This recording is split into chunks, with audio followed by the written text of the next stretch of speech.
Chief Washington correspondent Major Garrett. He's also at the Capitol. Major. This is the ceremonial recasting for the nation of what the meaning of January 6, 2021 actually was. Corporate America estranged itself from then President Trump, and many in the Republican Party thought his political career was effectively over.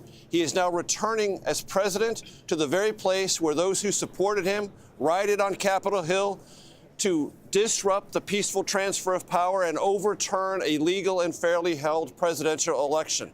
What we're seeing here is a complete recontextualization of what January 6th means. Those who've long supported President Trump believe it was just a momentary spasm, a reflection of anger that grew out of COVID-19 and lockdowns. Many others, President Biden in particular, in his inaugural address 4 years ago, said it was a symptom of something dark and dangerous in America.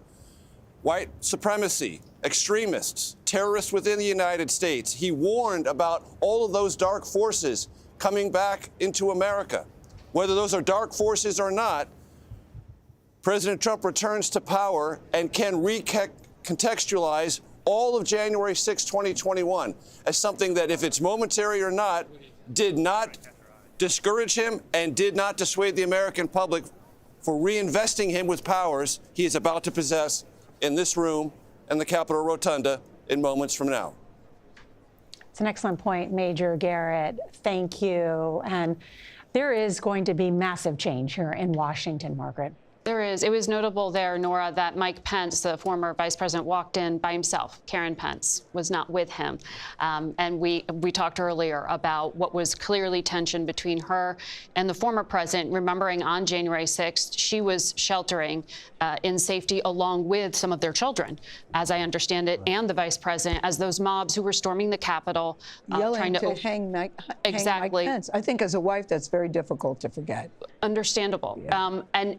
And she can't forget. We're acknowledging the awkwardness. I don't know if irony and awkward are the right words to even choose when we talk about Joe Biden peacefully transferring power to Donald Trump, whose supporters tried to stop that transfer of power in 2021. And the Biden campaign that ran on this idea of an existential threat to democracy, even in that farewell speech that President Biden just delivered, warning of this dark future, saying stand guard, talking about oligarchs as we look at these CEOs in the room, tech billionaires, and today walking side by side in this diplomatic, genteel way, as if none of that had happened, as if we had not heard an entire presidential campaign warning us of the dark future should Donald Trump be elected. We're now going to test and see what happens. Norah, it's also interesting to see who was invited to this inauguration. There are a number of leaders. That is unusual, but it's also unusual to see who was personally invited. One of them, the Prime Minister of Italy, a conservative leader within Europe.